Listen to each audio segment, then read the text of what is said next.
Good afternoon.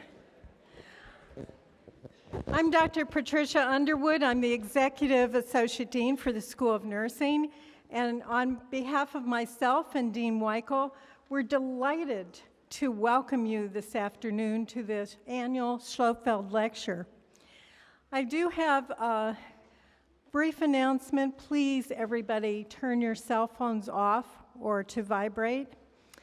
For the undergraduate students, you can sign in with your clinical instructors to get credit. So this is the 5th annual Rozella Schlotfeldt Lecture. And for any of you who don't know, Dean Schlotfeldt was really a visionary leader and tireless champion of excellence in nursing. She was the kind of person that wanted all nurses and students to be well informed on issues and to be able to think for themselves and to think creatively and support other people in that creativity. She was a pioneer, someone who changed the face of nursing forever. And not only changed nursing here, but changed through the people she touched and the nurses she touched. She changed the world. So it's our privilege and our honor to once again present tonight's lecture in her name.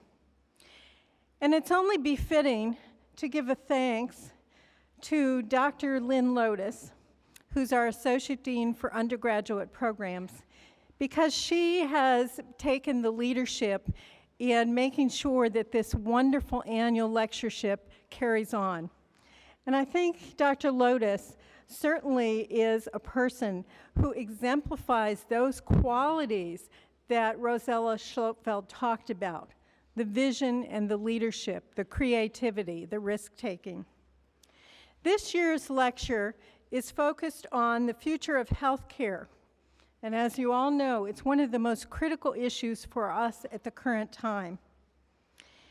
It's co-sponsored by the Center for Civic Engagement and Learning, a campus resource that provides and supports community service programs and opportunities for university students to get involved in important community-based issues, and by the University Graduate and Professional Student Organization.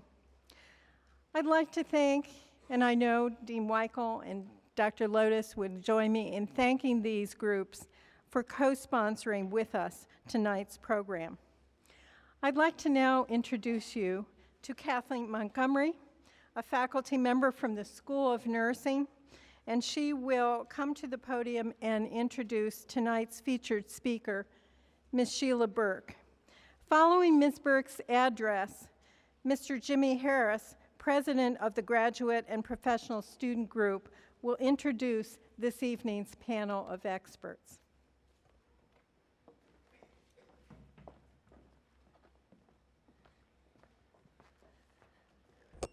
Thank you, Patricia. It really is a great honor for me to introduce Sheila tonight. Sheila and I go way back to our student nurse days. We met at a National Student Nurses Association convention when we were both students in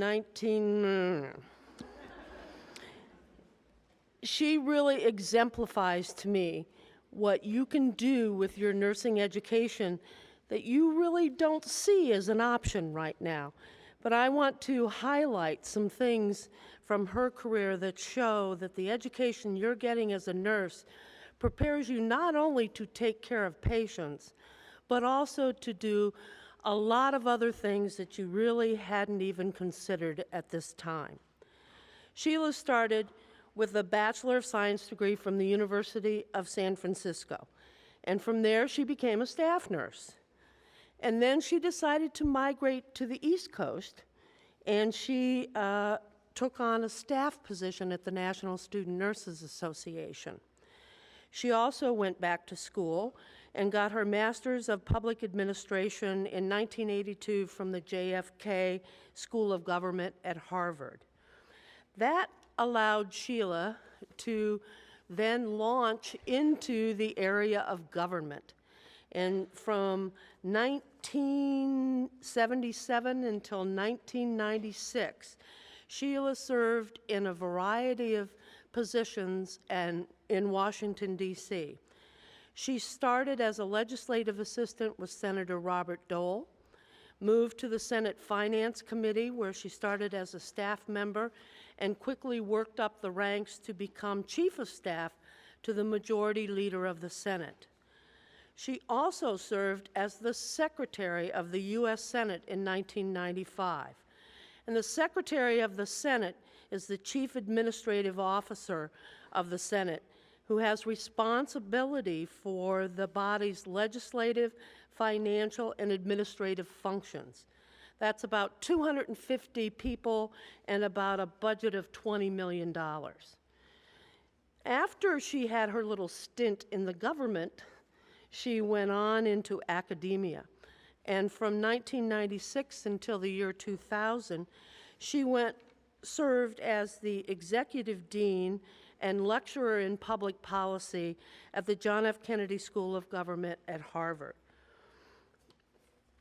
She also, in the 90s, while she was in Washington, was the other woman that healthcare reform had to be considered and evaluated. It was Hillary Clinton and Sheila Burke, and that was a story actually that ran in the New York Times for quite a period. So she really knows a lot about healthcare reform and what it will take in this country to change our system. After her stint at John F. Kennedy School of Government, she went into the nonprofit arena, and from the year 2000 to 2007, she was at the Smithsonian Institution in Washington, D.C. Now, that's the world's largest museum and research complex, 19 museums and galleries, which includes the National Zoo. It has 6,000 employees, 5,500 volunteers, 23 million annual visitors, and a budget of $1 billion. Sheila was the Deputy Secretary and Chief Operating Officer for the Smithsonian Institution. After the Smithsonian, she went back to JFK, where she is right now. She's a faculty research fellow at the Malcolm Weiner Center for Social Policy and an adjunct lecturer. She also, in her spare time, serves on the boards of several corporations, some of which are listed in your program, but WellPoint, the Chubb Corporation, the Kaiser Family Foundation, where she's the chairman of the board right now, and the Partnership for Public Service.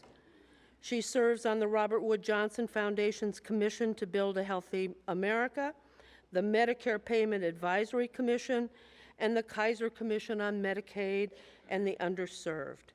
She's a member of the Institute of Medicine, the National Academy of Sciences, National Academy of Public Administration.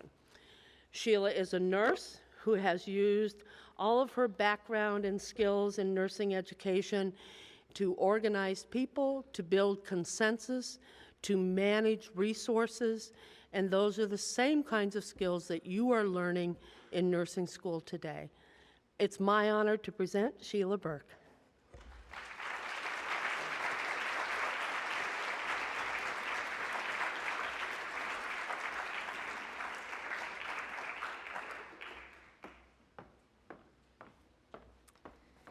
Thank you very much. It is an extraordinary honor for me to be here with you this afternoon and to see my friend, Kathy. And I am a strong believer in transparency. The year was 1972. Kathy was the president of the State of Ohio Student Nurses Association, and I was the president of the State of California. I'm not quite sure the association was ready for the two of us. Both of us were a little wilder than our colleagues. But I do remember we bonded immediately, and I was ushered into the sisterhood of Ohio and learned very quickly the secret song. If it's round on the end and high in the middle, it's Ohio. And so I cannot help but think of that every time the subject of Ohio comes up and every time I see my friend Kathy. But truly, I am honored to be here to talk with you today about a topic that is enormously important to our country, and at a time that a real difference can, in fact, be made, if, in fact, the public demands it and the courage necessary exists among our leaders. While with you today, I am going to do four things. I'm going to talk about what the public's views are with respect to health care reform. I'm going to explain how the political parties differ in their approach to this issue. I'm going to talk about the positions of our two presidential candidates, and I'm going to share with you some of my thoughts as to how I think, in fact, at the end of the day, a consensus can, in fact, be reached. There have been, as I suspect many of you know, a number of efforts at health care reform during the 20th century. These efforts have been met with fairly mixed results, starting with President Harry Truman and ending with the current President Bush. We have seen movement forward. We have seen the passage of Medicare and Medicaid, the prospective payment system, the expansions of Medicaid, and the creation of the state child health insurance program. We've seen the creation of a drug benefit under the Medicare program, and most recently, the establishment, finally, of parity for mental health benefits. But along with these successes, there were some notable failures. Truman's early attempt at creating a national health insurance system, the passage and the repeal within 18 months of Reagan's catastrophic coverage for the elderly, Clinton's effort at reform, and the recent program that attempted to reauthorize the child health program. Some of us have weathered these battles, and even in the darkest of times, continue to hold out hope that, in fact, we can achieve reform. Having been witness to a number of those efforts, I know the value of congressional leadership, of bipartisan collaboration, and presidential commitment. So, with the inauguration of what will be the 111th Congress in January, and the introduction of a new president, we will once again, I suspect, enter the swamp that is known as health care reform. Now, notwithstanding the 19 and a half years that I spent on the Senate staff, I believe, in fact, that the first most critical steps that have to be taken at the White House. No question that there has been some attention to this in the presidential campaigns. Any of you who have been inundated with ads, as I know that you have seen in the last couple of months in particular, health care has risen once again to become an issue where the candidates are, in fact, being heard. But given recent activities in the financial markets, it's hard to imagine what, in fact, can be done. At the presidential level, to the Democrats, I think it seems self-evident that if Senator Obama were to be elected, health care would be, they hope, near the top of the domestic agenda, and that a big push would be made very quickly for health care reform. To Republicans, historically, not so clear. It has rarely been at the top of a domestic agenda for Republican presidents, but Senator McCain has, in fact, made it an issue for him and for his campaign, and feels quite strongly about the need for reform. Today's Wall Street Journal, for example, contains two articles that talks about the differing views of the two candidates. A huge article in USA Today also reflects on the differences between the two candidates. So they are both positioned, and both have clearly raised it as an issue. And at the congressional level, where all politics is in fact local, health care varies enormously in terms of its importance. To the best of my knowledge, there is no Harris Wofford, who was a Senate candidate who was in fact elected, surprisingly beating out somebody in the state of Pennsylvania who was quite well known at the time, solely on the basis of his position on the need for health care reform. But it remains consistently an issue about which the public is concerned and cares about. David Broder, who wrote a terrific article about the account of the 1993-94 efforts at healthcare reform, spoke at a meeting recently and reflected on our experiences during the Clinton administration and pointed out the historic parallels between then and now. There's a weak economy, high and rising healthcare costs, and a very anxious middle class. So the first place that any president will start thinking hard about whether public consensus on healthcare reform is possible is determining how important an issue it really is. Is national reform on the public's agenda? Is it the same for Democrats, for Republicans, and for independents. Well, here you see a long-term trend on the most important issues for presidential candidates to discuss. Note through October of 2007, Iraq dominated, but in fact we see that health care, which is the little green mark, began to rise. Well, what happened next? The economy. The economic crisis clearly moved us in a direction, so that as of last month, the economy far eclipsed all the other issues, but health care, nonetheless, is still there. And of course, the dominance of the economy reflects in part a concern about health care and about paying for health care as people worry about these issues. So, is health care on the agenda, and is it equally important to all of us? Early on in the election cycles, the three lines representing where the parties essentially are positioned essentially reflected a similar view on this topic. They were in fact relatively close together, as you see at the very beginning of the slide, in March through June of 2007. But now, in fact, we see that there are dramatic differences in where the parties have positioned themselves, with a quarter of Democrats and independents naming health care as an important issue, but only 11% of Republicans put it at the top in terms of their top two issues. So now we know that health care is on the agenda, or slightly differently for the parties, mostly for Democrats and independents, but still an issue about which people care deeply. But how do people think about the issue, and what is it that they think about when they think about health care? In general, it is the affordability of health care that essentially has people concerned. While Democrats will pick essentially, Democrats will also identify expanding coverage for the uninsured as an issue, as you see with 33%. Nonetheless, it does not exceed the overall concern among all three parties in terms of the cost of care and its affordability. But in case you're thinking like an economist, which some of you might, think again. It's not about health care costs in general and about holding down their costs. It's about essentially the amount that people personally pay for health care. And this is absolutely true regardless of party. So it is all about essentially what an individual's experience is and how they're confronting this issue. And in fact, the thing that worries people the most is having to pay more for their health care. They also worry about losing their coverage, but it's the affordability of care that has most people concerned, the ability to pay those insurance premiums, the ability to pay out of pocket for those costs. So as the presidential candidates begin to think about this and begin to position themselves for a transition and for an incoming administration, and members of Congress begin to think about putting plans together and what they might do in a new Congress, they begin to look at where the areas of consensus might exist. This, in fact, may be one.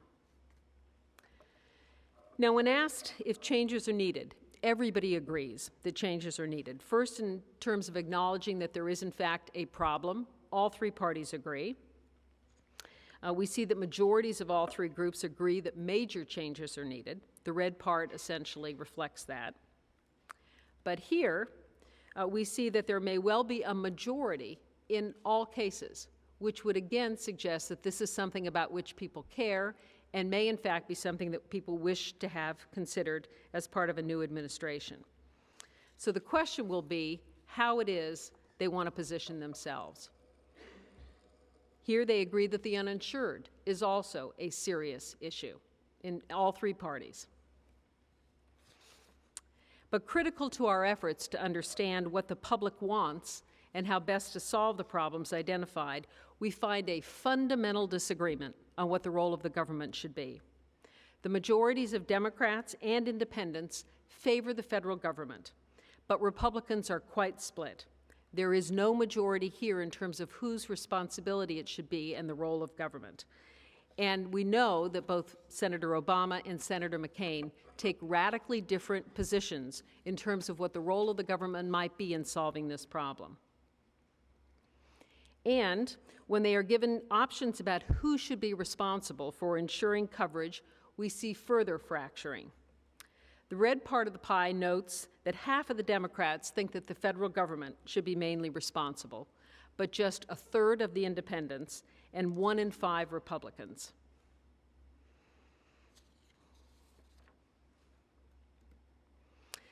Now, interestingly enough, a survey of nurses that was done in essentially the spring of this year and reflected actually in an article that was done in, sometime late this summer, I think, by Peter Bierhaus in Nursing Economics, suggests a similar kind of split. While 44% believe that the federal government ought to be in charge, 35% it should be the employer, or another 35% believes it's individuals and families. So again, there is a division here ultimately about where the responsibility should lie in terms of solving this problem. And as important as the question of where the main goal of reform should be, there were dramatically different answers once again. Democrats overwhelmingly chose to ensure that everybody has coverage as their critical priority, while Republicans want to make insurance more affordable and available. And independents in the slight majority for ensuring coverage as a goal. So again, there may be an opportunity there, but still you see real divisions. So having determined there is much about which the parties disagree, let's see where there might be some opportunity for consensus. What you see here are the 4 elements that are typically, although not always, associated with Democrats: the regulation of insurance, subsidies to low and middle income families, mandates on employers, and mandates on individuals. It would appear, as we look at this, there are some elements that resonate with more than 6 in 10. But if we ask the question as to which of these they are strongly in favor of, we see fewer opportunities for bipartisan consensus. And this suggests that the initial support that you saw, if challenged, if there are issues or objections raised, which is often the case when you get into a heated political battle, support could drop even further. Here we see the elements that are traditionally reflected in Republican proposals: changes to the tax code, the establishment of high-risk pools in states to take people who can't buy insurance, tax incentives for the greater use of things like medical savings accounts. Again, you see that there are similar kinds of views unless you press and ask if people feel strongly about any of those options. Again, the appearance here is of soft support. Again, if challenged, if major arguments are raised, it could quickly fall apart. Now, if we think back once again about the concern about affordability and about costs, everybody agreed that it was priority. But then you have the question as to what are the solutions to that problem. First, here we see the views of all voters, and you question as to how effective some of these solutions might be. Only 2 in 8 got a majority, say that they believed they would in fact lower costs a great deal, including, of course, the reduction of fraud and abuse, which everyone claims anytime there's an issue about cost, that that's how we can solve this problem. And of course, people generally support promoting lifestyles that are healthy and encouraging prevention. But only a majority of Republicans supported malpractice reform, and only the Democrats essentially believed that covering everybody in a universal system would reduce costs. So the point here is that it's going to be very difficult to get bipartisan support on key elements of a proposal to deal with the issue about which people feel most strongly. And of course, then there's the toughest question yet, and that is the willingness to pay for reform. One of the things we'll talk about tonight is what the cost estimates are, the proposals that we have before us that have been reflected. And so the question comes, are we willing to pay more in some fashion to ensure additional coverage? In no case do we have a majority prepared to pay more. And while the survey was done in 2007, I don't think even doing it today would reflect a dramatic difference. It's not that people don't want to, in fact, provide additional coverage for people. It's not that they're unwilling to take on the issue of the uninsured, but they just don't want their costs increased in the process. Now, a survey of nurses, again done earlier this year, reflects, again, the same kind of resistance. 47% want a new plan to cover the uninsured and are, in fact, prepared to pay more. 28% want a more limited plan where they have to pay less, and 15% essentially are happy with the status quo. So the question for our candidates, the question for us as a nation, is essentially where does this lead us? Both Senators McCain and Obama have identified this as a serious issue, but they have dramatically different approaches to how to solve the problem. Let's begin with Senator Obama. He focuses on high-quality, affordable, universal coverage. That is, in fact, the goal of his plan. It is based on the existing employer-based system by requiring employers to subsidize workers' coverage or contribute a percentage of payroll to purchasing plan.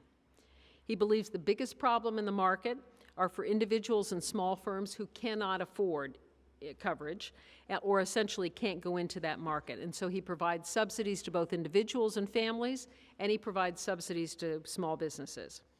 He also establishes a national insurance exchange that essentially will create an insurance opportunity for individuals and small businesses to buy into. It is modeled on the Federal Employees Health Insurance Plan. He also mandates that all children are covered, and he proposes to expand the Medicaid program and the state child health insurance program. He has a number of provisions having to deal with cost, electronic medical records, improving prevention, requiring increased data reporting, pay for performance, and essentially the management of chronic illness, all critical to his cost savings initiatives. The current cost estimate for his plan over 10 years is approximately $1.6 trillion. Senator McCain, radically different approach. The critical themes of the McCain approach are access and choice, quality, affordability, and portability of coverage. This reflects a dramatic shift away from insurance as we know it today that is essentially obtained through your employer in most cases, or you as children are covered under your parents' plans, most often through employers. This essentially moves away from the employer-based system and creates a current tax credit for individuals. Currently, a tax exemption is provided so that an amount that an employer pays towards your health insurance as an employee is not considered taxable income to you. It essentially is pre-tax, so essentially it's money that's given to you that's used for the purchase of insurance. Senator McCain believes that system is inherently inefficient. He believes, in fact, it benefits people who are higher income. And he essentially wants to open up the insurance market and wants to create a tax credit for individuals and for families to essentially buy insurance. He wants to create a much bigger market, allowing people to buy across state lines so that you could look around the country for coverage that's suitable to you. He subsidizes the creation of high-risk pools for people who have pre-existing conditions who don't have an opportunity or can't find insurance to be able to purchase it. There are no mandates. There are no expansions of public programs. There are subsidies, as I indicated, to essentially the high-risk pools and to individuals and families. And like Senator Obama, actually, there are a number of provisions having to do with medical records, having to do with pay for performance, having to do with the adoption of IT, essentially pay for performance, and all of the other kind of cost savings, management of chronic illness, the importation of drugs and things of that nature. So there are similar kinds of initiatives in both of their plans that have to do with some of the infrastructure, but the basic approach is radically different. The estimated cost of the McCain plan is $1.3 trillion over 10 years. So the key differences, again, both candidates acknowledge the challenges with controlling cost, improving quality, and expanding coverage. Senator Obama builds on the existing system, utilizes mandates, expands public programs, and the role of the government. Senator McCain essentially moves towards an individual system with a backup role for the government and provides market incentives, no mandates, no dramatic increases in the role of the federal government. Now, the key criticisms of the two plans, clearly cost. For Senator Obama, even he estimates that his plan would cost somewhere around $65 billion more per year above what's basically spent today. Dramatically different and much bigger role for the federal government. They criticize that the mandates on employers will increase the cost of labor, essentially resulting in lower wages or reduced employment. That the new national health plan that he creates is a backup, essentially which is modeled on the federal employees plan, will be very expensive and very difficult for people to be able to purchase because it will be a fairly rich plan, low deductible, broad benefits. But at the same time, he also has regulations on insurers to control the premium costs and essentially to provide guarantee issue. Basically, he tells every insurance company, you take everybody that walks in the door. No denial of coverage, no denial based on pre-existing conditions. There are those who believe that that, in fact, will reduce competition, make it very difficult for insurers to survive. There also is the suggestion that there'll be dramatic increases in the size of the public programs. Medicaid in particular, people will move out of employment-based coverage and move into the public programs. Finally, there's a suggestion that people will be compelled to take more insurance than they want, that by creating essentially mandated benefits or minimum benefits, that essentially they're pricing it out of the market for some people. The criticisms of Senator McCain, the removal of the tax deductibility provisions, which we've had in place literally since World War II, we saw the beginning of the private insurance system as we know it today, would result in employers dropping coverage and families facing much higher taxes because whatever they contribute will be considered taxable income. That the subsidies he plans to offer, $5,000 for a family, $2,500 for an individual, are inadequate and won't buy coverage, won't be able to find coverage. That the absence of mandates does little to change the number of uninsured, that the plan essentially plans on the creation of new markets for individuals and small business, and that we don't really know will that exist and whether people will in fact be able to buy insurance with these new credits. And that the absence of mandates on insurers, essentially not requiring them to take people, not controlling the cost of their premiums, will essentially result in coverage that is much too costly in the individual and small group market and essentially will still be unaffordable to many. And again, of course, is the overall cost, the amount in excess of $1.3 trillion. Both plans, frankly, could be criticized on a number of elements. They all have a number of suggestions with cost controls. Remember that the people cared most about the affordability of coverage and essentially what went into those costs. But it's unclear how quickly some of the changes, electronic medical records, pay for performance, essentially all the things we'd like to see happen, how quickly those will really result in any cost savings. But the plan's costs will occur immediately. So you're essentially promising cost savings with no clear expectation that will happen quickly. And of course, most troublesome to me is neither of them deal with the impending crisis in Medicare. Neither candidate has even begun to address what the long-term solutions will be for the Medicare program, and neither of them have even begun to touch the issue of long-term care and what we do with essentially a graying population. Both estimated to cost in excess of $1 trillion over the next 10 years. Depending on which estimate you believe, the number of uninsured will be reduced somewhere between 4 million and 30 million. So in neither case do we see an achievement of real universal coverage. And if the absence of public consensus was not enough, the additional challenges that we have to confront are enormous. The economy in tatters, an Iraq war, an Afghanistan situation unresolved, so getting anybody from either a new president or a new member of Congress or the American public, essentially, to focus squarely on the national health reform and be willing to take on the political struggles that it will entail, that we have seen in the past and we have not been successful, are hard to imagine come January. And of course, what people will want to know when these issues arise is how it affects them. This was the thing that was most critical in the debates in '93 and '94 over the Clinton plan, is people wanted to know, what is it going to do for me? Is it going to increase my coverage? Is it going to reduce my costs? Or is it going to be the reverse? People across the board will evaluate the proposals on how it impacts them and on their families.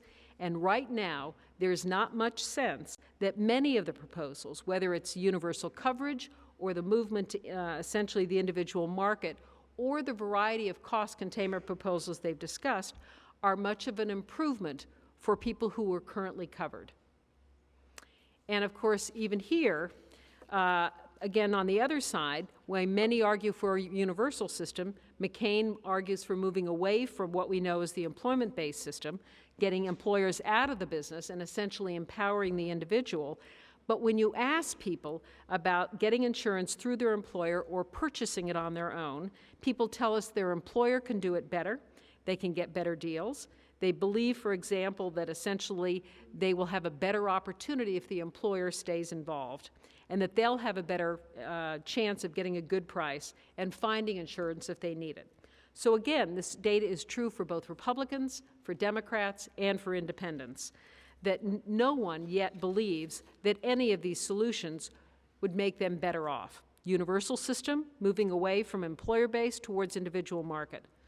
So what it means is that it will be very difficult to convince people to pay more or be excited about a policy change that they don't believe is going to help them or help their family. This is a classic case where status quo, where essentially leaving things in place, quickly becomes the best option because of the fear of change and the fear of risk. So again, despite the clamoring for change, we are confronting a resistance to change by many people. Now, complicating this issue for Congress is the absence of a clear agreement on what to do. Enormous partisan differences that we've just reflected on in both the importance of the issue and the goal of what healthcare reform ought to achieve. So in the absence of that mandate, one might imagine that there will be great reluctance on the part of Congress to take this issue on. So the question becomes how we approach this and how, in fact, we can, in fact, achieve change. It has to start at the White House. Leadership, not details. Those of us who were involved in, essentially, the Clinton task force efforts, or remember those days, remember the famous task force process and the resulting 1,300-page bill that was submitted to the Congress. They got no buy-in from Congress. They had enormous detail worked out in advance before it was submitted to the Congress, with little buy-in from the stakeholders or the people that were going to be involved in making that legislation a reality. So what we will hope to see from the White House is leadership, the framing of the issue, making the issue important, but staying out of the great details and allowing the legislative process to do what it does and allow the legislative bodies, the House and the Senate, and the stakeholders to essentially be involved in the process from the outset in defining what can be done. The president has to be the great communicator. It is clearly one of the things President Clinton was enormously good at, and in many cases very successful at communicating the issue, at raising its profile, and essentially making it important, and bringing people to the table. This is the place where they failed. But in this case, whomever the president is, it is essentially making this issue matter and making it relevant to the American people and making it real to them in terms of the benefits they will achieve. They have to be essentially setting the right tone. At the outset of the Clinton administration, the decision was made in healthcare reform to exclude all Republicans from the negotiations from the outset. In retrospect, they in conversation will tell you that was probably a mistake. There were a number of people who might have, in fact, been bought into the process and agreed. So that's a decision the White House has to make, in or out, bipartisan or essentially single party from the outset. They have to decide, essentially, on whether or not you go with radical reform or essentially you go with a small step. Big bang, small steps. Are we, in fact, in a better position to do incremental changes, small steps, given the clear expectations in the economy, clear question as to what can be done and what is reasonable and what is plannable, and that, again, has to be something set by the White House. And the timing. How soon is too soon? One of the great mistakes that was made in the Clinton administration was waiting a full year, essentially not introducing until a year later their big health care reform. Everyone had an opportunity to take it apart, and they lost an enormous opportunity that comes with a new administration. Someone who did it right was Lyndon Johnson. Right after he got elected in '64, we moved forward on Medicare and Medicaid, pushed that through so in '65 passage. He made it a priority. He went to the Hill, essentially engaged Wilbur Mills and others, and essentially pushed it forward. But the question is also how late is too late. You have an opportunity, but essentially you also have to build a coalition. We've seen both of these, and it clearly will be an issue that the White House has to decide. In terms of the Congress, again, You'll have people that have had a tremendous amount of experience in this area who have been through this battle before, and you'll have new people coming into the battle. My guess is their instinct, if they're wise, is to start in the middle. Figure out where there are elements of agreement, where between the two plans, and in fact, if you were to look at McCain and Obama, there are some elements where you could imagine, for example, doing something on the tax side combined with a mandate, where you might imagine expanding coverage for children that has been successful in the past, essentially expanding or continuing the child health insurance program. Again, you start in the middle, things where people agree, and you build out from that. Getting stakeholder buy-in very early. There are enormous forces to be confronted in the development of any healthcare reform. Everything from essentially the public, essentially who care deeply about this, to providers who will have a stake in this in terms of what we pay for and how we pay for it. One of the issues that got me involved in health policy very early in my career, it became very clear to me when I was licensed in the state of California that where I practiced, what I did, who I cared for, and who paid for it was dependent upon legislation. It was either in my Practice Act, or it was in reimbursement policy, it was in state licensure laws, it was in state insurance mandates. So there is nothing you will do in your careers that will not be affected by someone in a legislative branch. So essentially getting the stakeholders buy-in, whether it's the unions, whether it's the providers, whether it's the public, whether it's senior groups, whether it is the delivery system folks, hospitals and others, get them early involved, control them, don't let them run the process, but get them involved and get their buy-in. Managing your enemies is also clearly important. Many of you perhaps are too young to remember the catastrophic health insurance debate during the Reagan administration. But essentially what happened, we passed it. It was repealed in 18 months. That is unheard of, to essentially see a backing off of a policy in that short a period of time. And during that period of time, essentially all of the challenges that were raised against the bill were never answered. The most extreme examples of what premiums would be, who would benefit, what the elderly would benefit from this new coverage, were never answered. So that essentially the enemies, that is the people that essentially had strong views opposed to the bill, had a free rein. And what you saw was a rapid repeal. So essentially knowing who's going to oppose you, anticipate those arguments. The same issue arose with the Clinton administration over the complexity of what they envisioned, over how they were going to set up these plans. Senator Specter from Pennsylvania is famous for having brought a chart to the Senate floor that showed an enormous number of boxes and all these sort of connections about what health insurance was going to look like and what people would have to do to get coverage.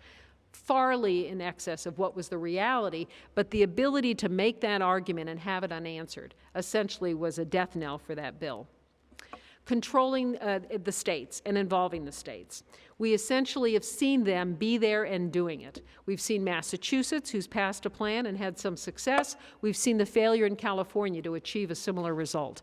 What do we know about the states? They have been laboratories in many cases in understanding that, bringing that information into the process, and figuring out what elements, how did Massachusetts develop a constituency that included business, that included providers, that included insurers and others to essentially agree to a plan that increased taxes, that did a variety of things. And why did they fail in California and in a number of other states? So again, involving the states very early on. Controlling the process is not about substance, it's about process. Essentially, the Clinton bill, as an example, was introduced. No one thought about where it was going to go in the legislative process. And it essentially came to the Senate and was referred to multiple committees. No one thought that probably the place they wanted to go was the committee where Senator Kennedy was in charge. The place they probably didn't want to go was the place where there were members who were less enthusiastic, in this case, the Senate Finance Committee. But nobody thought about how to draft the bill. Nobody took the time to understand the process. So controlling the process, knowing where your friends are, critically important. And then, of course, messaging matters. Again, anyone who lived through 93, 94, remember Harry and Louise. Harry and Louise were an ad from the insurance industry that essentially had two people sitting around the table talking about the Clinton plan and essentially raising all of the issues about whether or not it was going to benefit them or put them at greater risk. So how you talk about what it is you're trying to do, how you give the public comfort that in fact the change will not be at risk to them, that in fact it will work in their favor. Again, when we thought back to the issues that raised, people care about what it's going to do to them and their families. So how you message it about. What people care about is themselves, and they care about their families. We know about the status quo bias. People fear change. So helping them to understand that, helping them to understand what benefit they might see from this, essentially will make a huge difference. Now, for those who are thinking ahead to what the 111th Congress might look at, may think that the answer may simply be by having all three houses, essentially the White House, the House, and the Senate, controlled by the same party will solve the problem. We could well see that. We could well see single-party control with big margins in the House and the Senate. But as we see here in terms of the examples, that doesn't always solve the problem. We clearly saw it in the 89th Congress. This was the passage of Medicare and Medicaid, where President Johnson had huge margins in the House and the Senate, but he was himself a force to be dealt with and pushed this through. We saw in the Clinton reform control of the White House and the House and the Senate, and a complete failure. We saw in the 108th Congress the successful passage of the Medicare drug benefit with a divided sort of government. But we saw in the 110th Congress with the control in all three, essentially the White House with Republicans essentially in charge, but then in the Democrats in the Senate and frankly in the House as well, that they were still able to achieve a result in terms of passage, but they failed on CHIP. So again, the answer may or may not be single-party control. The answer, I believe, has to be a bipartisan solution, one that essentially reaches across the aisles, one that essentially allows the parties to reach out to one another and essentially find some conclusion, and start in the middle and build out. I believe that both Senator Obama and Senator McCain fundamentally are people who believe in that. I believe when all of the process around the election is done, that you will hear both or either of them talk about the importance of the country taking on these issues, whether it's the economy, whether it's Iraq, whether it's healthcare reform, that they will rise above party, and I believe both of them have the instincts to reach across the aisle, and one hopes that's the case. This is, in fact, an enormously challenging time in our nation's history. We are, in fact, confronted with extraordinary fiscal challenges. We are confronted with complex and frightening challenges in both our military and our defense operations. We also know that the public has lost faith with our public institutions, and they have frankly lost faith with our public leaders. All of this, I think, makes the business of taking on the reform of the healthcare system enormously challenging. But, in my view, there is no better group to lead that effort than nursing. When you ask the public who they trust to deal with these issues, uniformly results come back that nurses and the positive result of the relationship between the public and nursing. There is no better group than this group to take up this cause in the months ahead. The public trusts us. We believe deeply about these issues, and each of us who have had the privilege of taking care of a patient know that, in fact, one person can make an enormous difference. This, I think, is, in fact, our chance. It is your chance to essentially bring this issue to the forefront and foster the kind of discussion and language that will allow us to build a consensus and allow us to build a bipartisan solution to this extraordinarily difficult issue. My old boss, Bob Dole, used to say, and when I went to work for Dole in 1977, I was a registered Democrat, liberal, born and raised in San Francisco. I worked for Dole for 20 years. And during that period of time, the thing that was most striking to me about him was his view was, and he would say this in each of his elections, essentially, vote for me or don't. But what matters is that you vote. What matters is that you take a stand and that you are involved. I am fundamentally an optimist at heart. You can't spend 20 years in the Senate and not be an optimist. And fundamentally, people will make a choice. They will stand up, they will vote, and they will be heard.